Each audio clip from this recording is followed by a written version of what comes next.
আমার সাথে যে মাওলানা ছিল মুফতি ফখরুল ইসলাম, উনি বলছিলেন আমাকে নিয়ে প্রথমে আমার এই হাঁটুর ভেতর দিয়ে হাত দিয়ে হ্যান্ডকাপ দিয়ে 24 ঘন্টা বেঁধে রাখতো একটা তারের সাথে।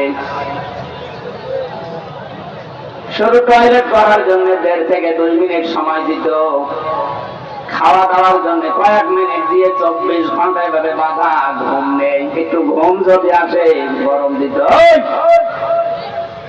আপনি বলেন তো কোন বিড়াল বেঁচে রাখে মানুষ, পাখি খাতার ভেতরে রাখে, তারপরে তো কঠিন আচরণ করে। এরপরও যদি জালেমরা নিজেদের জুলুমের ফিরিস্তি খুঁজে না পায়, কি করেছি আমি যে আমার পদত্যাগ করা লাগবে, প্রকাশ্য করে তো বাদই দিলাম, গোপনে এইটাও যদি এখন সামনে ভালোভাবে নিয়ে আসেন, আপনি যে জালেম ছিলেন পৃথিবীতে তামাম দুনিয়া স্বীকার করবে। এই জন্য উপদেষ্টা যারা আছে তাদের একজন আছে, ছেলেটা জানিয়েছে বাংলাদেশে আইনা ঘর যেখানে যেখানে আছে এগুলো ধ্বংস করা লাগবে না, এগুলো রেখে দেন, মানুষ যেন দেখে বসে যে পৃথিবীর ময়দানে বাংলাদেশ নামক জায়গায় একটা জালেম ছিল। জালেমদের জন্য আপনি মায়া দেখার অনেকে এখন বলে না কি আর করেছেন। সারা দেশের 18 কোটি মানুষ যদি আপনাকে মাফ করে দেয়, আমি আমার বাস্তবতা থেকে বলছি ব্যারিস্টার আরমানের বউ আপনাকে মাফ করবে না। এই তো ব্রিগেডিয়ার জেনারেল ছিল, ইলিয়াস আলীর স্ত্রী আপনাকে মাফ করবে না, যে ধোঁকা দিয়ে তাকে বোকা বানালেন যে আমি কিছু জানি না, অথচ প্রমাণ হয়েছে ওনাকে মেরে ফেলা হয়েছে। ও গাইবান্ধাবাসী, এ কথাটা আমি ভেতর থেকে বলছি এই কারণে, কারণ জালেম ছাড়া এখনো পর্যন্ত আমরা দেখতে পাচ্ছি অনেকে জালেমের পক্ষে ছাপাই গাচ্ছে। কয়েকদিন আগে গোপালগঞ্জের এক জালেমের দোষর ও জানিয়েছে, আপা ঘাবড়াবেন না, আপনি ঘাবড়াবেন না, নরম হয়ে যায়। এখনো এই কথা বলে কোনো বিবেক আছে? আপনি জানেন বাস্তবতা কত নিচে নেমেছিল? এই দিককার মানুষগুলো কি, এরা কি মানুষ নাকি? এটা তো বলা যাচ্ছে না।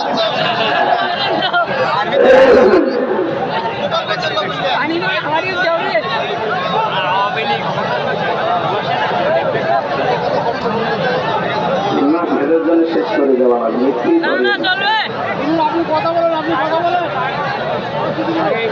ভলেন্টিয়াররা মনে হয় দায়িত্ব পালন করছে না, নাকি এরা এদের বিবেক বুদ্ধি সব?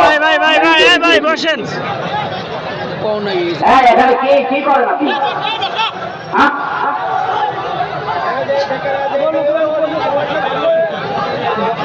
মাইক মন মতো না, কোনো আওয়াজ আছে, আবার এরা যদি এত ডিস্টার্ব করে কি হবে?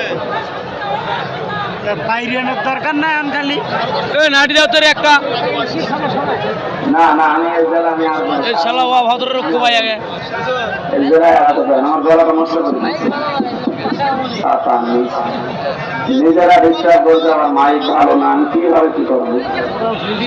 সুবহানাল্লাহ, আলহামদুলিল্লাহ, লা ইলাহা ইল্লাল্লাহ, সুবহানাল্লাহ, আলহামদুলিল্লাহ, লা ইলাহা ইল্লাল্লাহ। সাইদ ভাইয়ের মা, মগজ ভাইয়ের মা, ইয়ালিন ভাইয়ের মা, রায়হান ভাইয়ের মা, তোমরা বড়ই ভাগ্যবতী, আনলে ধরাই দিনের জ্যোতি, সালাম জানাই তোমায় ফেরেশতা মা, সালাম জানাই তোমায় ফেরেশতা। বলেন মারহাবা। আবু সাইদকে নিয়ে কয়েকদিন একটা ভিডিও চলছিল যে ওরা শহীদ হয়নি, নিজে গুলির সামনে বুক পেতে দিয়ে আত্মহত্যা করেছে। এই কথাটা যদি কেউ মন থেকে বলে থাকে, আহলে হাদিসের নামে নাকি একটা লোক এই কথা জানিয়েছে, এই কথাটা যে বলেছে ও যদি তওবা না করে ওর ঈমান চলে গেছে। কারণ এই যে শহীদ, এই শব্দটা গরু ছাগলের নামের আগে লাগানো হয় না। কত দামি শব্দ জানেন? মানুষ যেন শহীদের বিরুদ্ধে মুখ দিয়ে কিছু না বলে, আল্লাহ মুখের উপরে নোটিশ দিয়েছে। ওয়ালা তাকুলু লিমান ইউকতালু ফি সাবিলিল্লাহি আমওয়াত বাল আহয়াউ ওয়ালাকিন লা তাশউরুন। আল্লাহ পাক সূরা বাকারা 154 নম্বর আয়াতে জানিয়েছেন, মুখ দিয়ে কোনোদিন এই কথা বলবে না যে আবু সাঈদ এমনি মারা গেছে, না ও শহীদ হয়েছে,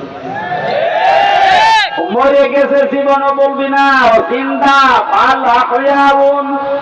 শুধু চিন্তা না, আল্লাহ পাক বলেন মানুষের মুখ দিয়ে বলার পরে যেহেতু ধারণার একটা জগৎ আছে, মনের একটা জগৎ আছে, ধারণা করতে পারে মানুষ যেমন আমি মরে গেছে।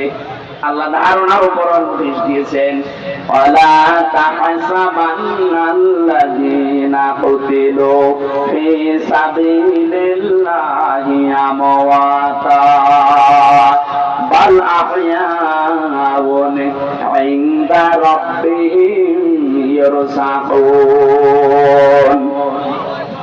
আমি তো বাস্তব কথা বলছি, ভালোভাবে খেয়াল করেন। সূরা আলে ইমরানের 169 নম্বর আয়াতে আছে, আল্লাহ পাক বলেন পৃথিবীর মানুষেরা ধারণাও করবে না, মুখ দিয়ে তো কোনোদিন বলবেই না, ধারণাও করবে না যে শহীদরা মরে গেছে। ওরা তো জীবিত এবং আমি আল্লাহর কাছে ওরা খাবার খাচ্ছে। খাবার খেলে মানুষের শরীরে রক্ত গোস্ত তৈরি হয় না, হয় না? বলেন না কেন? এটার প্রমাণ গাইবান্ধারে সাব্বির নাকি জানো সাকিব, কবরে দেওয়ার 1 মাস পর যার শরীরে রক্ত পাওয়া যায়, বলেন তো সে যদি খাবার না খাবে যে শরীরে রক্ত পেল কোথায়? নবীজির চাচা হযরত হামজা রাদিয়াল্লাহু তাআলা আনহু উনি যখন শহীদ হন তাকে 70 টুকরা করেছিল কাফেররা। এত রাগ ছিল তার উপরে, তার লজ্জার স্থান পর্যন্ত কেটে 3 টুকরা করেছে। যুদ্ধ শেষ হয়ে যাওয়ার পরে নবীজি বললেন, নিয়ে আসো লাশের টুকরাগুলো। বিভিন্ন জায়গায় তারা ছড়িয়ে ছিটিয়ে দিয়েছে, সব এক জায়গায় করে আল্লাহর নবী নিজের পাগড়ি মোবারক দিয়ে ঢেকে দিলেন লাশটা। মাথা থেকে হাঁটু পর্যন্ত ঢাকা হয়েছিল, বাকি হাঁটু থেকে পা পর্যন্ত বেরিয়ে যায়। নবীজি নিজেই লতা পাতা পাহাড় থেকে নিয়ে এসে ওই জায়গাগুলো ঢেকে কবরের ভেতরে দিয়ে বললেন, মাবুদ, আমার চাচা হামজার উপরে আমি এখন পর্যন্ত রাজি আছি, তোমাকে বলছি দয়া করে তুমি আমার চাচা হামজার উপরে রাজি হয়ে যাও। গাইবান্ধাবাসী, নবীজি যদি কবরের পাশে দাঁড়িয়ে চাচার পক্ষে কথা বলতে পারে, আল্লাহ নারাজ হয়ে যাবে? বলেন না। মদিনাতে একটা ঢল হয়েছিল 30 বছর পর, বিশাল আকারে ঢল। এ ঢলে হযরতে হামজার কবর ভেঙে স্রোতের মতো রক্ত আসছিল। ওই সময় যারা ছোটবেলায় যুদ্ধ করেছিল এখন তারা বয়স্ক হয়ে গেছে, মুরব্বী। রক্ত আবিষ্কার করতে গিয়ে দেখে অনুসন্ধানে 30 বছর আগে উহুদের ময়দানে নবীজির চাচা হযরতে হামজা শহীদ হওয়ার পর কাফের কর্তৃক যেখানে যেখানে আঘাতপ্রাপ্ত হয়েছিলেন ওই জায়গাগুলো দিয়ে এখনো ফিনকি দিয়ে রক্ত বের করছে। উনি যদি খাবার না খাবেন 30 বছর পরে ওনার শরীর থেকে রক্ত আসবে কোত্থেকে? এই জন্য বাংলার সাধারণ সাবধান, মুখ দিয়ে তো বলবেনই না, ধারণাও করবেন না যে যারা শহীদ হয়ে গেছে, মারা গেছে। কোরআনের পাখিকে আজ অনেকে বলে মরে গেছে, না উনি মারা যায়নি, ওনাকে মেরে ফেলা হয়েছে। মুরব্বীর সাথে আমি 10 মিনিট দেখা করেছিলাম 22 সালে।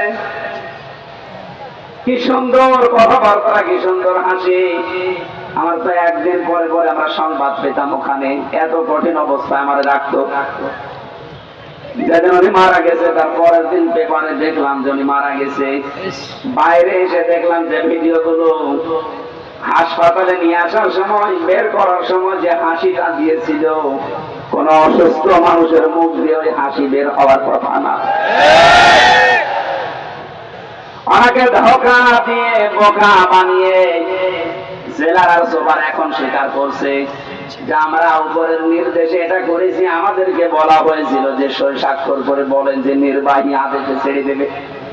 আমরা এই প্রসেস শেষ করে দিলাম। এই যে ডাক্তার মোস্তফা জামান নামে এই কোলাঙ্গার উপরের নির্দেশ পেয়ে শেষ পর্যন্ত সারা বিশ্বের আলেমদের মাথার মুকুট আমরা যাকে মনে করি, এই যে তাফসীর মাহফিলের জনক যিনি পৃথিবীতে, বিশেষ করে বাংলাদেশে তো হবেই, তাফসীর মাহফিলের শব্দ শুনলেই মানুষ মনে করে আল্লাহ বাসাইদি।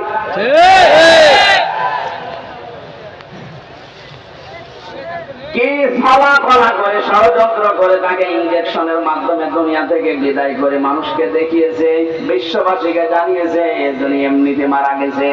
উনি এমনি মারা যায়নি, ওনাকে যেহেতু মেরে ফেলা হয়েছে, সুতরাং উনি শহীদ। কথা বলেন না কেন? আজকে বিমানে আসার সময় আল্লাহু আকবার।